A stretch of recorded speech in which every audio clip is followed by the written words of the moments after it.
Fantasy Brain! What's up, Brainiacs? Welcome into another episode of the Fantasy Brains podcast. I am your host, Matthew Cahan. Alongside with me is Charlie Chemers. And today we're going to be discussing some free agency signings at the wide receiver position and talking about their fantasy football relevance. A lot of guys went to new places in free agency, so a lot of good stuff to talk about.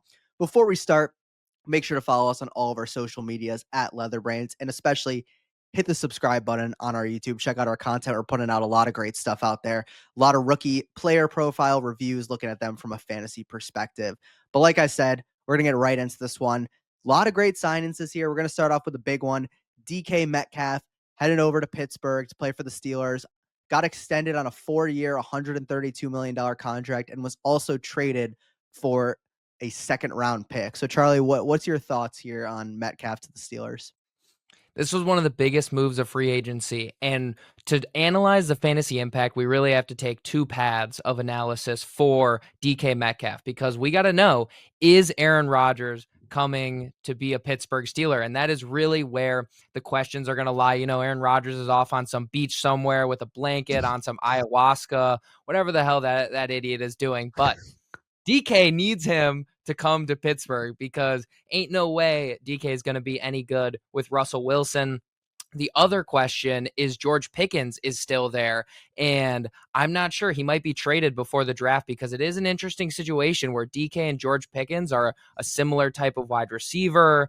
I mean, it could be a really good decision for the Steelers to keep both of them too, but you never know with George Pickens off the field issues. I've been loving the memes personally of just kind of the maulers that George Pickens and DK Metcalf can be. But Cahan, are you happy with DK Metcalf in this position in Pittsburgh if Aaron Rodgers is eventually the quarterback? Let's talk about under the assumption that he is the quarterback of the Pittsburgh Steelers first.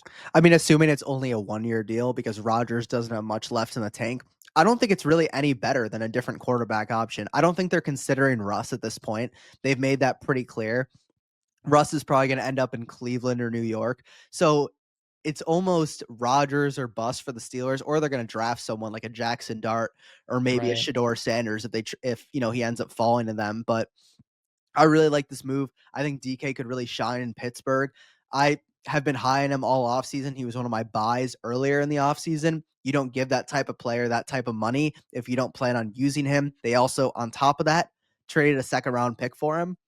So I just can't see the Steelers be willing to give up that compensation and obviously that contract if they weren't interested in featuring him in their offense. And when you don't have any other elite assets on that offense, I think he could be the focal point, which could garner a lot of volume, which is something he never had in Seattle.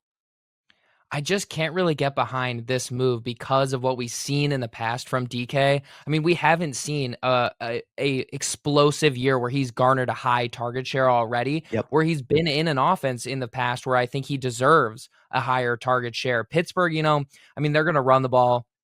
We don't really know what we're going to see out of this Pittsburgh offense, because I've been continually disappointed with Pittsburgh's offense for the last few years now at this point. I mean, we saw it last season where George Pickens was very disappointing with Russell Wilson, where we thought George Pickens could have had a pretty big year compared to what he has done in the past. But DK specifically, I'm not very excited for him. He's a big field stretcher. I know he's going to be able to get the deep ball, and I know they're going to use him as a focal point, and they're going to say that, and they're going to want to, but I can't see him being honestly a top 20 wide receiver. I think he falls in the low end wide receiver 2 category of next year, if not high end wide receiver 3.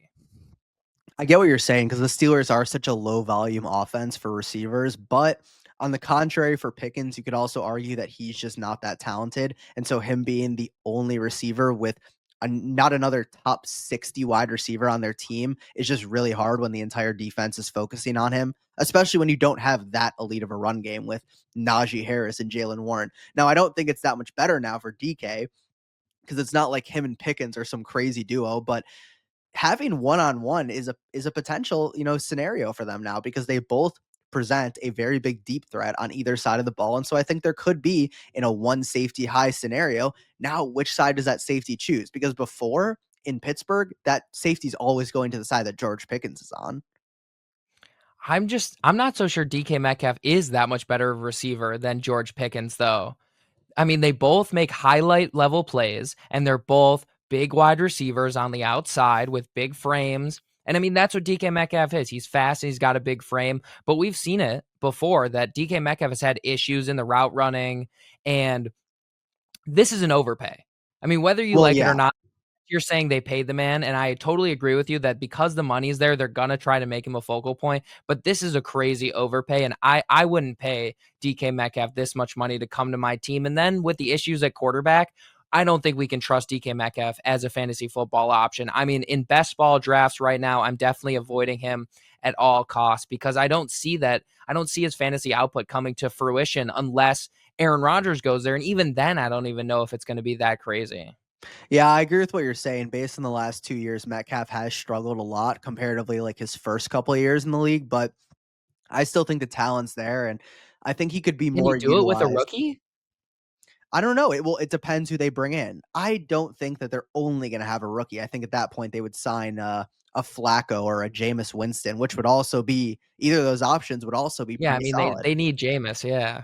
Flacco would be great too. Flacco's throwing for even 300 yards last year with the Colts, and the Colts had a bunch of mid wide receivers. So I don't know. I'm excited for DK. I do think that, like I said, the compensation and the money that they gave him, I do think that that speaks volume to what they value him at. And I agree with you. It is 100% an overpay, but that's what they're willing to give him. So if they're willing to give him all that, I see no reason why he's not going to be featured in that offense. So I personally am higher on him. I think that he could be in for a really solid season. And I think, with a guy who's 6'5", running a 4.3, there's just always going to be potential there. I think somebody who's featured less, that went for less, is less expensive, has the opportunity to be more explosive and do more than DK Metcalf this upcoming year. And that's Deebo Samuel, who recently got traded from the San Francisco 49ers to the Washington Commanders for a 5th-round pick. Now, there's a lot of injury concern always with Deebo. There was contract issues. They didn't want to pay him in San Francisco. Now he's a Commander. This is exactly what the Commanders were looking for. They needed a wide receiver too to go with Terry McLaurin and this stellar Commanders offense to go with Jaden Daniels. I personally really love this move because I think Deebo is a perfect complement for a wide receiver like Terry McLaurin because Terry is an outrageous route runner. He's out there. He's going to be able to be a wide receiver one. This is going to be able to take away some of the pressure off of Terry that Terry is now might be experiencing more because of the fact that he was a dominant wide receiver one last year. But now Deebo's going to be able to stretch the field horizontally. And I think that's exactly what the Commanders need. I think this could be a great move for Deebo. I would say Deebo's going to outscore DK Metcalf next year in fantasy football. I would be shocked if that happened. I just don't think there's enough volume to go around for him. Although, again, there's not like that many options on the Commanders, but Deebo has lost a step from what he once was. I know, and I'm a firm believer in the That's fact that fair. once you go to a new team, you have new energy and new light that kind of comes into you because you're like players have that, will to want to perform and show that they're not washed and that the team that traded them should regret that. And so I think Deebo could come out and look better than he did last year, but he's not the same guy that he once was. And if you're not that same type of player with his skill set, those players fall off very quickly. Like, because it's all about breaking tackles and athleticism. That's what his entire game was built on. It's not based on his route running and his crazy IQ of the game. It's about his athleticism, which is going down. You're definitely right. And I mean, that's why the 49ers moved on so easily from a Deebo Samuel. But I think the Commanders are definitely buying into the fact that what you're talking about, that they can rejuvenate Deebo Yeah. Samuel and really bring that back. They don't have to use him as a volume guy. I mean, No. DK Metcalf is going to get more targets every game than Deebo Samuel, but how many is he going to actually catch? Compared to Deebo Samuel, I mean, if he gets 8 targets in a game, he's probably going to have the ball 6 times at least. He's probably going to catch it because they're going to give it to him in the backfield. They're going to throw it to him short. It's really easy to connect with him and get it downfield. I mean, they can throw him the screen pass. They don't have to use Terry McLaurin like that at all in any way. And I mean, we don't know what we're going to expect out of Austin Eckler this season in the backfield. So I really don't know where it's coming from in the Commanders offense other than Terry and Deebo, because I still view Deebo as the second best option. So unless the Commanders go out there in the draft and pick a star running back or wide receiver, I'm confident that Deebo is going to be a valuable asset in this offense. I think there's a high chance of them doing that. That's why, look, I That's agree definitely that true. Deebo easily for his value is going to be worth more to the Commanders than DK is, because I think Deebo could be a very solid real life option. But in terms of fantasy, I don't think he's going to be anything crazy. He's just not that explosive anymore. 49ers got rid of him not only just because of the contract, but because they have better players, in my opinion. Now, I'd rather have the receivers that they have on their roster than Deebo. And I think that he could go out there and have a pretty solid season for them, but he's not getting 6 catches a game. That's like almost 100 catches on the season. There's just no way that that's happening. I think that's actually more than 100 catches on the season with 17 games now. So he will not be doing that whatsoever. But I do No, think he's going to go out for there and have games with three. Yeah. I yeah, mean, you're I right. mean, with Jaden Daniels, though, I do think it's gonna help a lot with hopefully if you draft him, you're hoping that he scores a lot of touchdowns. He definitely can be a touchdown machine. I mean, he already was a touchdown machine in San Francisco. But let's look at the outlook of San Francisco then. Like you mentioned, the wide receivers there. With Deebo leaving, who do you think is going to be stepping up? Is it Ricky Pearsall season? I know you're a big Juwan Jennings guy. Does Brandon Ayuk have any relevance left after a terrible season and an injury? Ugh, I wanna see Ayuk traded so bad. Like, send him to Cleveland or send him to New Yeah. England, one of the 2. Let Jennings and Pearsall on, their rookie deals just shine in your offense. I think that's what the Niners wanna do. I think that they obviously wish that they traded Ayuk last offseason instead of I mean, paying they're him. selling house.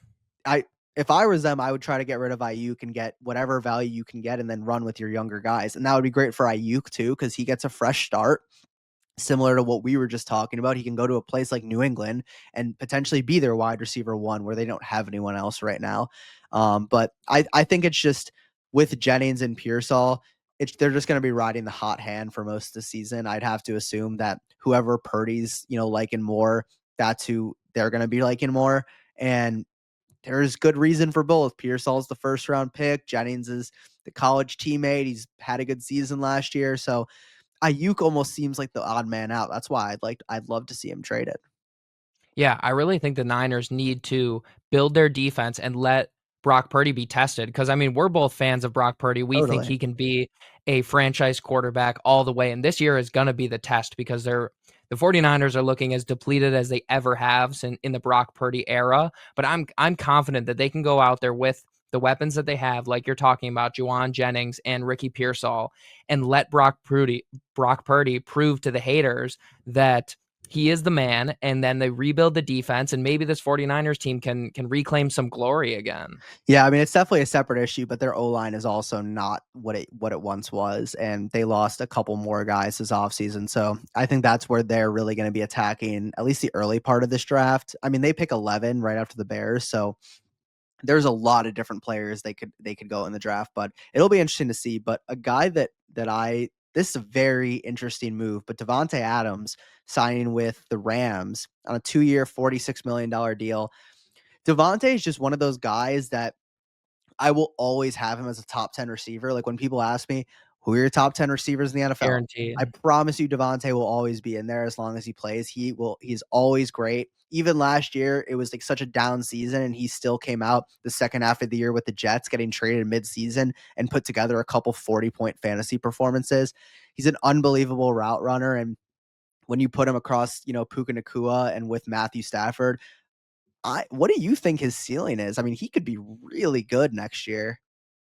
His ceiling is, unfortunately, since Puka Nakua is there, Yeah. his ceiling right now with a healthy Puka Nakua, Devontae Adams' ceiling is a top 7 wide receiver. If Puka Nakua goes down during this season, his ceiling is wide receiver 1. No way. I mean, I am so confident. Oh, for sure. This Davante Adams move. I mean, what we saw from Davante Adams last season is that he is, one, hungry as ever, and two, I think he believes that this Rams team is very competitive. I mean, they made the Yeah. switch. The Rams made the switch from Cooper Kupp to Davante Adams. And I think they strongly believe it's because Cooper Kupp is out the door. He's washed. And Davante Adams still has it. What we saw from Davante Adams last year, we didn't just see him, fidgeting around in like an Adam Thielen role. No, he was a star wide receiver still. Field stretching, running his clean routes, his releases off the line of scrimmage were still impeccable. He was showing Garrett Wilson up and showing him how to be a wide receiver. It was tremendous watching him and being revitalized on the Jets. I am so confident that Davante Adams with a healthy Puka Nacua will still be a wide receiver one in fantasy football this year, because this Rams offense is going to run through Nacua and Davante. They're going to both eat every game, and they're both going to be awesome. I like Davante a lot. I don't know if his ceiling is wide receiver one. There's just too many good guys now that will demand a much higher target share than he will, in my If opinion. if Puka Nacua is not healthy, Davante is going for a 30% target share. Okay, yes. If Nakua misses the whole season, then yeah, but also again, all the attention is going to be on him. And I'm not worried about that at all. dude, Devontae he's really good. I love him. Like I just said, he'll always be in my top 10, but he's Right. also this is not prime Devontae Adams where he's taking double teams. He is still really good, but if Puka goes down and they start doubling Adams every play, he's not going to have a crazy season, in my opinion. I definitely trust Sean McVay and Matthew Stafford to produce with Davante Adams. I mean, that triple-headed dragon right there is going to be Oh incredible. yeah. And that's not even, I mean, Davante isn't even the first option. Like, I totally agree. Puka Nacua is the first option because Puka is amazing. Yeah. But Davante and Puka are going to be incredible together. We've seen it in this offense before. We've seen Cooper Kupp and Puka Nacua both be incredible wide receivers out there. And that's still with Cooper Kupp in this offense. He wasn't on the field for 100% of the snaps ever. They always switched him off whether they ran 11 personnel or 12 personnel. Davante will always be on the field. I don't know about that, but I do. They also re-signed Atwell, who I really like as a good nice Yeah, little they got deep him back threat. for So 10 million. 10 million 1 year deal. I mean, I love him. He's a great deep threat. I wanted him on the Bears, but Adams to the Rams. I mean, when you just combine that much talent in an offense, I agree with you. The sky is the limit. I think the Rams are right now the team that I think is going to come out of the NFC next year because they looked like one of the best teams last year. They were the only team to really come close to beating the Eagles last year, and as somebody who's at that game, if that game was played on a neutral field or played even in just warm weather instead of snow, I think the Rams are taking that game. So I think they're going to come out with a vengeance next year. But you had mentioned Cooper Kupp leaving the Rams and how he's washed. I do not think he is washed at all. I'm excited about him going to the Seahawks. I have a Nah, he's pretty washed. interesting perspective on this. You got the Clint Kubiak offense here. I think that the culture that Seattle is really trying to bring in right now is the Scared. run the football hard, very controlling the ball, controlling the clock, controlling the line of scrimmage, great defense, having time of possession. They're going to be running a lot with Kenneth Walker and Charbonnet. I think they'll see around 35 touches combined for the game, maybe like 30 to 35 on average. So about, 20 for Walker and like I think around like 10 to 15 for Charbonnet every single game.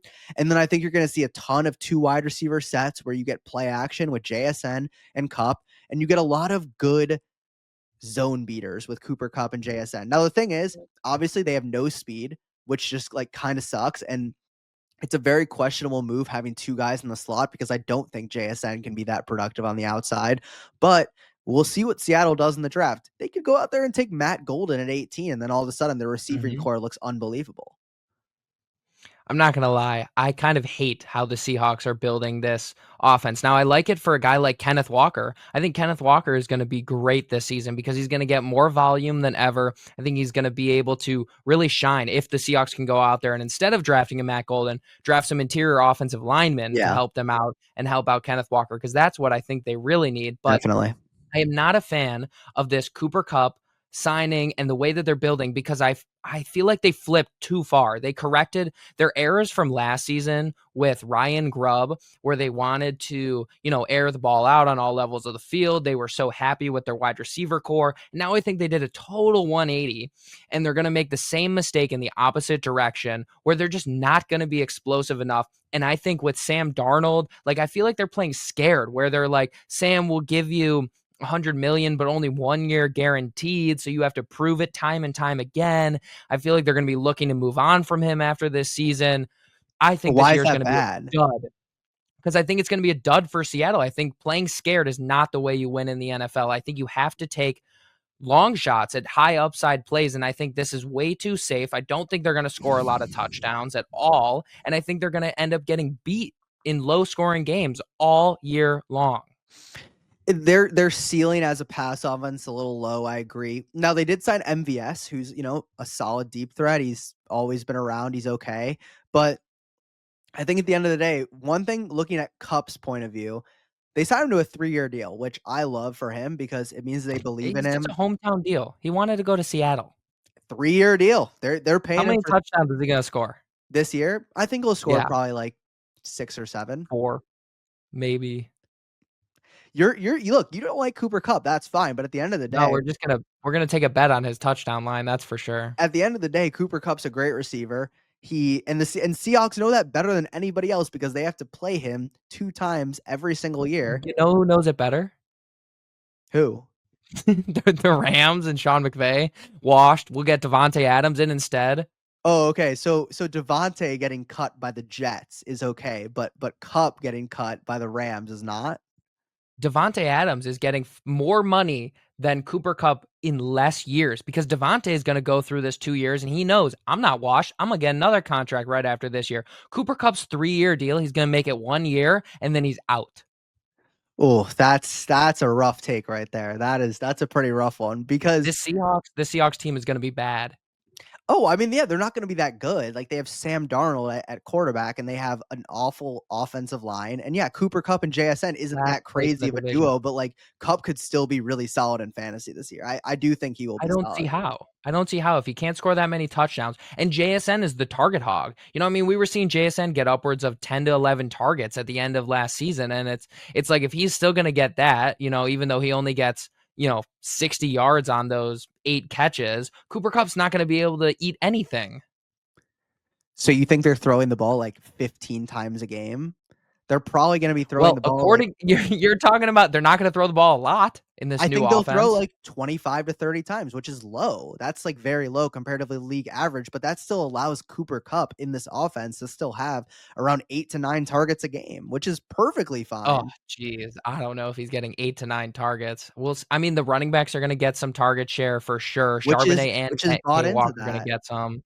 Their tight end, they'll get some work Look, at the end around, of the and day, I'm just JSN. willing to bet on the good players, and Cooper Kupp's a good player, and they signed him You for a reason. You can give all the bullshit you want on the years and everything like that. Yeah, you're right. Davante is better than Cooper Kupp, well, and okay, no one's where's saying that he's Cooper not. Kupp gonna finish then? Is he a top 25 wide receiver next season? I mean, like, not having it in front of me, I don't know, like, exact number, but yeah, I think he'll finish as probably a high-end wide receiver 3.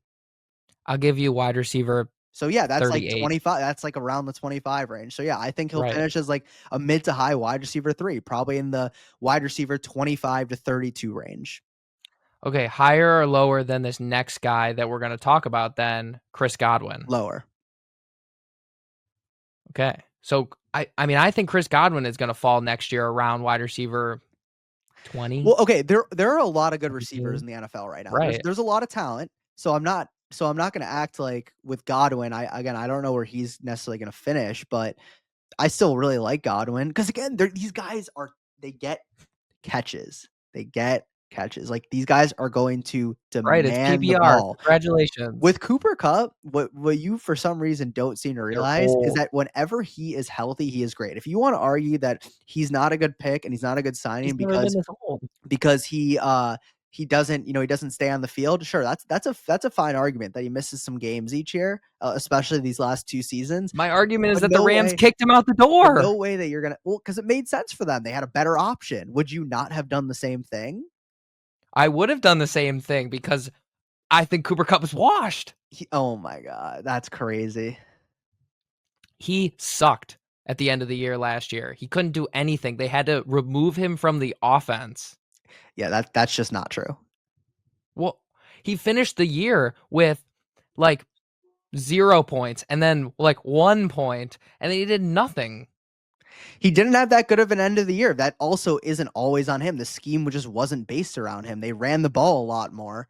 Puka was That's back for we that could part of the we season. definitely could see like a Stefon Diggs situation where Stefon Diggs was very relevant when he went over to Houston in the beginning of the year after being supposedly washed in Buffalo, but I think they're I think they're two very different situations because I don't think Cooper Kupp is going to be able to revive himself in this terrible Seattle offense. The Houston offense was looking very good then before Stefon Diggs got injured. I mean, this was the beginning of the season when Houston was still looked at as a very good offense coming in with the star CJ Stroud. They didn't have as many offensive line issues and injury issues as they did at the end of the season. So I think Stefon Diggs was given a better opportunity than Cooper Kupp will be given in Seattle. Well, okay, yes, that's true because the Houston situation is better. Stroud's a better quarterback, and there's more of a secure slot role. So yeah, I agree with that. I'm not the one comparing him to Stephon Diggs. I'm just saying that he's a good player, and I'm not going to let a couple games of last season dictate the fact that he's just like completely washed now. Look,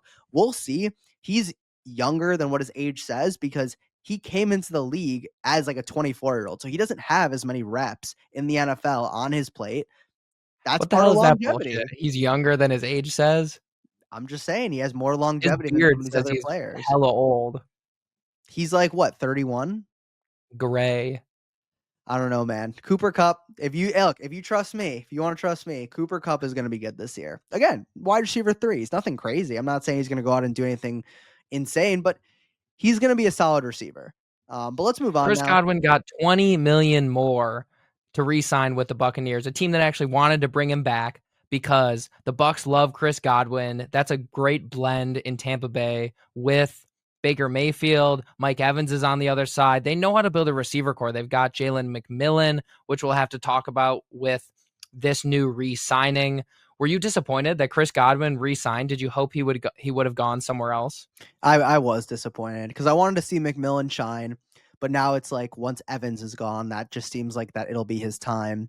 And also, I think Godwin could have fit really well in Jacksonville. I think he could have fit really Mm-mm. well in New I England. wanted to see that. I just wanted to see like new, like it's fun to see guys in new scenery. But the Bucks are really good, especially at bringing their guys back in this generation. Like So good. Godwin and Evans have been their two receivers for the past 8 years or something like that. At least And for that both is of the them. backbone of why they keep contending for the division, for Totally. real. Totally. 100%. They have two great receivers and they complement each other very well and they keep them around. I mean, it's the same reason why the Bengals just went out and paid a bunch of money for Jamar and T. Now, those guys are obviously a little bit Ooh. better, but it's the same concept of just, if it ain't broke, don't fix it. So I was definitely a little disappointed, but I still think with Baker at the helm, like Godwin's still going to be great in fantasy as long as the ACL tear didn't, ding him up too much long term.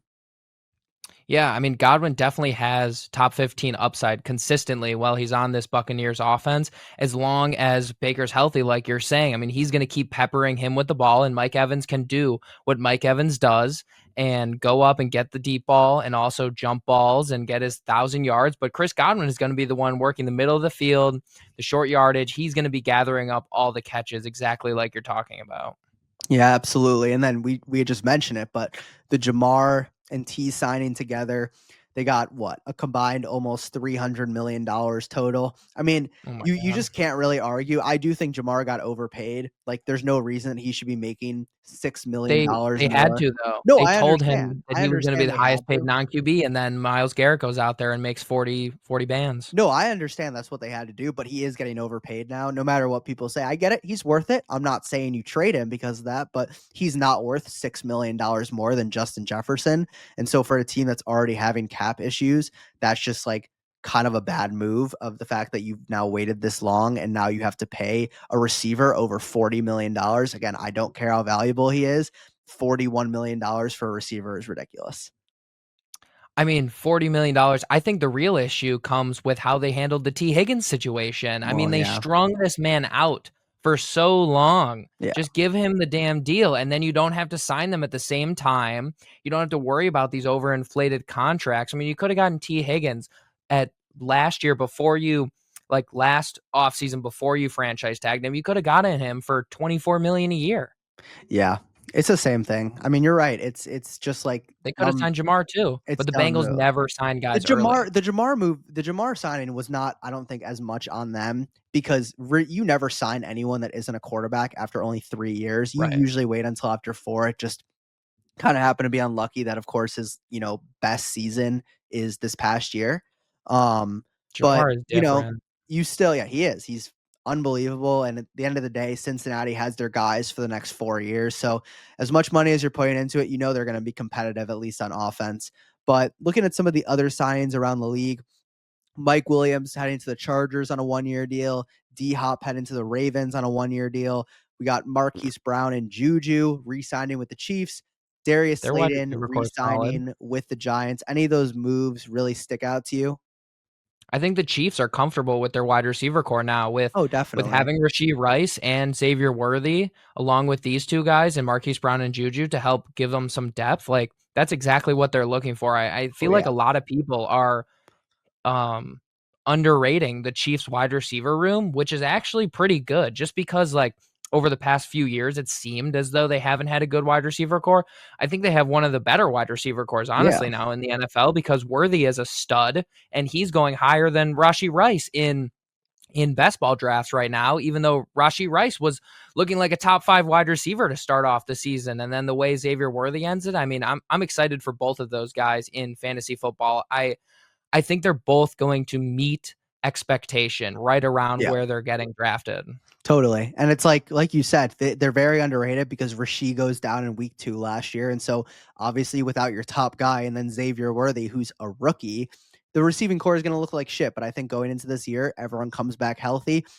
You have Marquise Brown, another guy who's been very solid his entire career. I think it's a pretty solid core. I love D Hop going to the Ravens. I mean, look, It's I just respect it where too. receivers go to die. Yeah, I mean, look, you got a ring chase. He doesn't have a ring yet. He was close last year, but if I was him, yeah, at this point, what else do you have to prove? Just keep going around and playing with the best possible quarterback that you can and giving yourself the best chance to win. So I wouldn't say he's going to be anything too relevant in fantasy. He is the wide receiver 3 on that offense. I don't know how many snaps he's even going to get because they're going to be running a lot of 2 tight end sets. So I'd say that move is almost irrelevant. And then looking at the Mike Williams move, like he's going back to the Chargers. Right now, they don't have any receiver on the outside. Obviously, it's likely they're going to draft someone, but like he does have some best ball upside. Like he could have some games where he just catches a long touchdown. He definitely does, but I think they genuinely made a mistake letting Joshua Palmer head out the door and go to Buffalo, who will I guess we can talk about that next, but Joshua Palmer going to the Bills for a 3-year, $36 million deal. I think he's one of the most underrated wide receivers currently in the NFL, where he's a solid wide receiver 3, Yeah. and the Chargers could have used that. I mean, Mike Williams is hopefully going to slide in at their wide receiver 3 again, but Mike Williams is old and he's gotten a lot of injuries throughout his career. I mean, he's just not as fast as he used to be and he can't jump as high. So his jump ball ability is not there anymore. And I think this is honestly a scared move by the Chargers where they kind of got butt fucked in free agency. I mean, they missed out on a lot of guys, you know? Totally. I mean, they lost Bosa and then they got Khalil Mack back, right? Yep. For 1 year. So Mhm. they got him back, but they lost out on Evan Ingram. They missed out on all these wide receivers. I mean, I'd like to see them go out there and, bring in a Stephon Diggs or an Amari Cooper. Come on, like help out Lad McConkey or something. Right. You Mhm. can't be so confident that you're gonna be able to build your whole team through the draft. Like those are some credible wide receivers that aren't that expensive and you can bring them in for, 1 year, 1 or 2 year deals. I mean, what's the difference between paying Mike Williams 1 year 6 mil and Stephon Diggs 1 year 14 mil? It's not that bad. Completely with you. I mean, Cooper and Diggs are 2 guys that are on the block right now. There's just no way that one of them doesn't end up on the Cowboys. Like, Cooper's played there before, he's played with Dak. Diggs, his brother's there. He already is in, That'd be cool. Texas. So, I'd be shocked if one of those 2 guys doesn't end up in Dallas, but I would love to see Amari more specifically end up in LA. I think that'd be a great fit as Right? he's, a pure outside receiver, but I think for me, with the Bills, Palmer comes in. He's not going to be anything too relevant. They signed him to a No. $12 million deal season. They Good for re-signed the Bills, though. Shakir, $15 million a year. Like the Bills are going to keep going with their mediocre wide receivers. It's Well, I nothing kinda wanna talk crazy. about Shakir. How high could Khalil Shakir finish with the Buffalo Bills? Because I think he's defined as their wide receiver 1 in 2025. I would just say the same as he finished last year. I just don't think Really? in this Bills offense with how much Allen spreads the ball around and just a lot of solid options. You got Keon Coleman coming into year 2. You got Kincaid. You got James Cook. You got Palmer now. Like, I just don't think Kincaid's good enough to demand a crazy high target share. I think they got him on a solid contract. He's a pretty solid slot receiver, 4 years, only $15 million a year. I mean, it's a pretty solid deal. I think he'll be like a solid flex option in fantasy, but his upside is definitely capped, in my opinion. I think they have some confidence with him by giving him this money. I could definitely see him. I mean, I know he's gonna finish higher than Cooper Kupp this year, but I could definitely see him finishing as a top 24 wide receiver. I would be shocked if the Wow. Bills wide receiver 1 isn't at least a top 24 wide receiver. Oof, top They have more 24 for confidence in him than Dalton Kincaid. Khalil Shakir, top 24. That would be crazy. He's just not.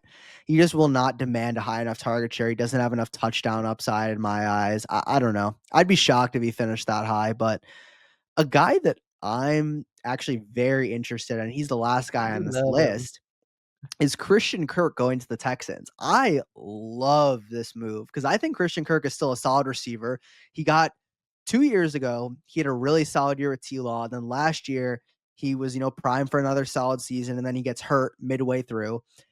I think he could slide into the Texans here as their new slot receiver, replacing Stephon Diggs, and have a really underrated year for where he's probably being drafted.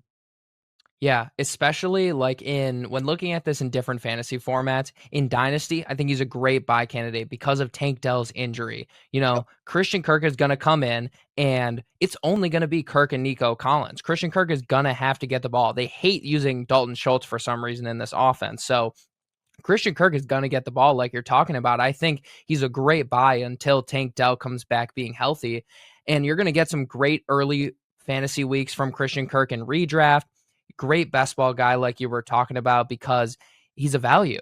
totally. Exactly what you're talking about. I think that it scares me a little bit that he was traded for only a 7th round pick, but I think that mostly has to do with him just being overpaid when he was in Totally. Jacksonville. And so the Texans are completely comfortable paying him that money. They say, you're a good enough wide receiver. You're worth it. We'll even throw an additional pick on top of that your way. So I'm with you. I don't think he's going to be anything that crazy. I mean, he might just end up finishing as, wide receiver 38, but you could see him through the first, 8 weeks of the season be wide receiver 25, Yeah, and that could be very valuable. I just think he could be a very solid flex option down the line. I mean, pass heavy offense. We'll see what Houston does to address the O-line and whether or not they're going to be able to fix that this offseason. They just picked up Cam Robinson on a 1-year deal, so a pretty solid left tackle. We'll see again what else they do in the upcoming draft to address that. But I just think, they're taking a shot on him. I know they didn't give up much, but they clearly wanted him instead of just letting him hit, the waivers, and they paid a 7th round pick Mhm. just to get him. And they have nothing to lose by using him, and he definitely is going to be their number 2 receiver going into this year. It'll just be interesting to see if they put him in the slot or if they put John Mechie in the slot, knowing that Dell is going to be out for the season. So it'll definitely be something to monitor throughout. But a lot of really good signings this free agency. Again, we still have Amari Cooper and Stephon Diggs. I'm sure there's going to be a couple other random guys who get signed, but Keenan Allen. Keenan Allen too. Like, we haven't heard anything about him, and and the Bears are not going to get him, which is just great news, everybody. But anyways, we really hope that everybody enjoyed this episode. Again, make sure to follow us on all of our social medias at Leatherbrains, and especially make sure to hit that subscribe button on YouTube and check out our latest videos on some prospect film reviews. We had one on Travion Henderson come out about 2 weeks ago. We got some good ones coming out on Omarion Hampton and Matthew Golden this upcoming weekend. So definitely make sure to check those out. We will see you next week, where we will be covering the rest of the free agency signings with quarterbacks, running backs, and tight ends. Hopefully you all enjoyed, and we'll see you next time. 3, 2, 1. Got a blast! Thanks for checking out the Fantasy Brains. Don't miss next week's episode, Thursday at 6 p.m. Eastern. See you next week, Brainiacs.